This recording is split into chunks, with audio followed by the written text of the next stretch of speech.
Good morning, everybody. You're very welcome. Today is the 14th day in the month of July 2022. My name is Heritage Adisa, Markets Analyst at HFM Nigeria. And as always, we check through the markets, find out what the overall sentiment is, what's going on in the market, what are the big stories that are driving asset prices, if they provide opportunities, and then how we can take advantage of it. But please, like always, remember that this is just a communication material and nothing in this communication contains or should be considered as investment advice or investment recommendation. Users acknowledge that investment in FX and CFD products is characterized by a certain degree of uncertainty, and that any investment of this nature involves a high level of risk for which users are solely responsible and liable. Now, what we have this morning in terms of the overall environment is another indecisive, general market sentiment, and I'll explain. But yesterday we started the markets, more on the flat notes. Equities generally flat across board. Most of the moves were disjointed, and then here and there. And then so far today we are seeing those disjointed moves as well. Although there's been a few catalysts that are driving some currencies up today. And we'll look at them now in a moment. But generally, we have that overall indecisive flow in the market. Now, I had this written down earlier. I said yesterday's trading session started slowly, with flat moves across board until we had US CPI data and Bank of Canada rates decision spark strong volatility in the market. Now, US CPI, that's US Consumer Price Index, rose to 9.1%. That's the highest level of inflation that we've had in like 40 years, right? And that clearly gave the dollar a boost. Although some of those gains immediately were paired, went up and came down just immediately in that middle of trying to make a decision of what it means, right? That's on one side. On the other hand, the Bank of Canada also had their interest rate meeting where they also increased interest rates, but by 100 basis points, where markets were expecting them to increase by 75 basis points. Now, that clearly, also sparked, immediate upside in the Canadian dollar. Central banks globally are running a fast race to try and curb, high flying inflation numbers, right? But even after the jump we had in the Canadian dollar, it wasn't long as well. Those upside or that upside was short lived. And then we had most of those gains also paired almost immediately. But that happened yesterday. So much strong chops, massive gaps on some of the pairs, and then the end of the day really just all over the place. Now today though, there's been increased calls for a faster pace of interest rate hikes by the Federal Reserve, where some Federal Reserve members have also implied in their conversations or their comments that a 100 basis point hike, that's a 1% hike, is not really off, the table, right? It's clearly on the table. And we also had some major investment banks also make those calls as well, increase their own expectations. Even market generally already pricing in about 80% of a chance for a 100 basis point hike, for the Federal Reserve. And that clearly is a supportive factor for the USD, right? Apart from that as well, even if, because the hike, the idea is, or the problem is, as central banks continue to tighten monetary policy, it slows down the economic growth. Now, if they eventually have to, or with their actions, push the economy into a recession, it's still a positive factor for the US dollar because the dollar has an inverse relationship with global economic growth, global economic, expansion. So clearly, as a safe haven as well, and world reserve currency as well, it also enjoys, you know, that environment. So there's that. Apart from that, the card is also one of the strongest currencies as well today. Yes, the hike from the Bank of Canada is the best explanation right now. And then, there's that. But although oil prices have been flat today, flat yesterday, right? The flatness or the sideways movement have continued from yesterday, and that clearly still pairs or limits some of the upside we're seeing in the Canadian dollar. Having said that, we also had job numbers for Australia LND as well, which came out really, really solid. Unemployment rate fell to about 3.5%. Even new jobs added, full-time jobs, part-time jobs also jumped heavy. Total job about 88,000, new jobs as well, which is also a good factor for the Australian dollar, and it has also pushed up as well in today's session. So those three currencies are driven by those factors. And you look at the weaker side, you want to say Japanese yen is amongst the laggards in today's session, the Swiss franc amongst the laggards in today's session. Their bond yields, the 10-year yields are also one of the, factors pointing to that as well. And then the British pound is also amongst the laggards, right? So you might want to look at it and say, okay, where exactly are we generally, right? Some high beta currencies at the top, right?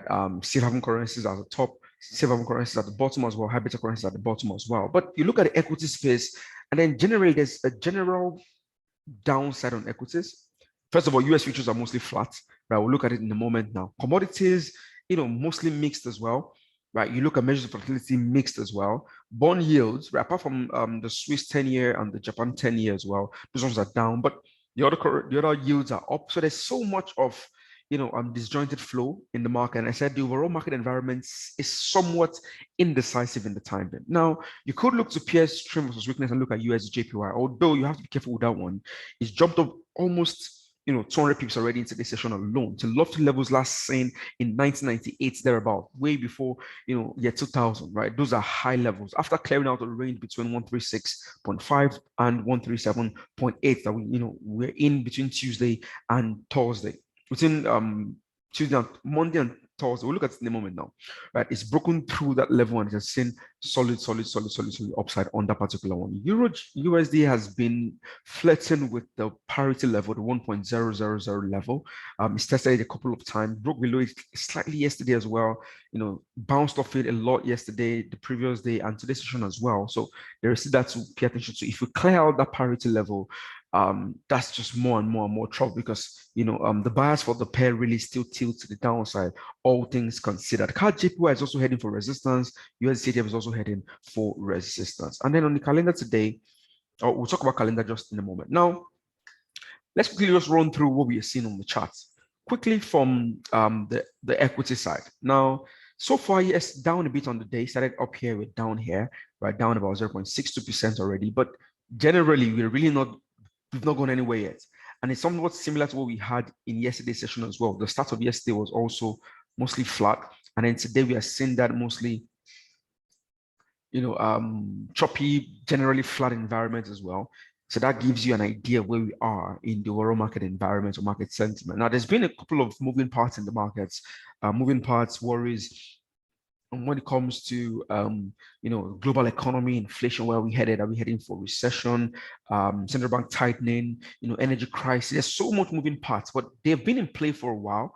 And then right now markets are still trying to figure out which way next, right? So there is that to look out for. And then it's the same story as well on the Nasdaq as well, basically flat for today's session. Now, some other equities are showing that solid downside.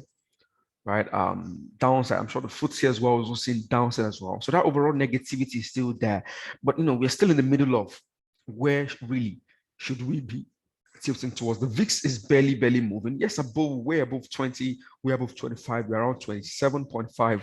But even that still shows, yes, a more general negativity in the market. But right now, today, there's still a flat flow in the market. And now you want to look at oil prices. Oil prices basically are still moving mostly flat, right, in today's session, right? Same within yesterday's ranges as well, not really doing so much. There's been a couple of moving factors for oil prices on the positive side and on the negative side. For the positive side for oil prices, there's been demand worries, supply worries rather, supply worries with Russia-Ukraine issues, gas supply in Europe, all of that. There's that, but on the weaker side, there's been demand worries, COVID-19 with global recession, incoming, all of that. So it just puts us a bit on the neutral side, on oil prices, right? The dollar index also has seen some strong upside in today's session. With euro also amongst, well, it's more or less neutral today, but generally it's been weak for a while. And then JPY also amongst the laggards as well. Clearly, you want to see dollar index push up, but where we're trading right now is basically the cap that we've seen for most of the week. Really, right? So you don't want to also be, buying into resistance levels like that. Now, crossing over to the currency space, this is the USD JPY I was talking about. We're up already 200 pips already in today's session, broken above 139.00, and that's the level that we last saw. If you go back, well, last time we had that level was way back in 1998. That was the last time we had that level, right? 1998. So clearly, these are heavy lofty levels. Now, we've always said lofty levels, and then still the pair keeps going up. The bias remains to the upside, but even having said that, I wouldn't be a fan of buying, at levels like this. Now, if you can look at something like, maybe wait for a pullback, let's say anything back towards, let's see, let me see what we can get. I don't want to be too close on this. So from the lowest point to the highest point, anything back towards this 50% retracement level was the high in yesterday's session. Was also the 50, is also the 50, simple moving average on this my time frame around here. Maybe, just maybe, I would be interested then. But in the meantime, I'm not sure I want to combine at high levels like this. And you want to look at something else like USD CHF as well. In today's session, yes, it's moved up as well in today's session, up about 74 pips, right? But we're also struggling at resistance going back to the 12th of July around the 0.985. So that makes it a bit tricky as well, trying to chase. Makes it a bit tricky as well, trying to chase. You want to also look at something like, let's see which other one we have. CAD. Let's go CAD versus JPY, for example. Where's the CAD JPY? I thought I saw it somewhere here. CAD JPY. All right. Okay. All right. So CAD JPY as well, in today's session as well, in line with strengths and weaknesses, is pushed up already. Already past the ATR. So I mean, you don't want to cut buying at the highs, but any rotation back towards this yesterday's highs, this round number, this R1 as well, could be interesting, to try and look out for the upside on this one in today's session. But with oil prices trading flat, that's one thing that's making me a bit careful and cautious on that one. But you can clearly pay attention to it and then look out for that as well. There's one more that we mentioned. Let's quickly look at it before we head out. Euro USD, good. Now for Euro USD, yes, the bias still remains, to the downside, but so far we've just been struggling at this parity level 1.00, right? It has been an interesting one all through this week, right? On Tuesday tested, on Wednesday tested. Today we came very close and we're still struggling with it. Now it's a strong level of support for the pair, right? But the last time we were at that level was way back in 2002 or 20 years ago, right? So I mean, at this levels, it's a bit tricky to try and chase lower, but is one you want to put on your radar. If you clear out parity clearly to the downside, then there's really not so much blockade or stoppage before the next key level of support will probably come in very, very low around, let's say, around 0.963 or even, yes, around 0.963, which is a bit far from where we are trading right now. So right now, overall, the overall sentiment is mostly, there's so much mixed flows, indecision in the markets, but strength for the dollar still remains evident. There's positive factors supporting the Australian dollar, right? So you want to look at something like AUD versus JPY. Just final one before we head out. AUD JPY, is it? AUD JPY, just drag this here. All right. Also pushed up as well. But the thing is, we're also struggling at this key area of resistance. Let's just look at this. Very interesting level of resistance and support around 94.00. So, yes, those strengths and weaknesses are there and evidence, but because of the kinds of moves that we've had already today, it's a bit tricky to just try and chase, right? Having said that, on the calendar today, it's a light one. All right, it's a light one. Generally, yes, we have PPI expected later today.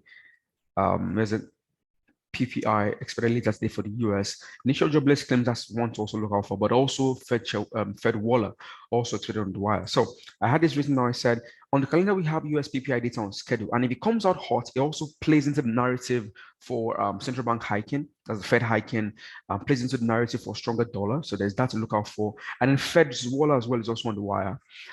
Whatever his take is on the 100 basis point hike for the Fed in their meeting in 2 weeks would also be interesting for us as well in today's session. So that's it for now.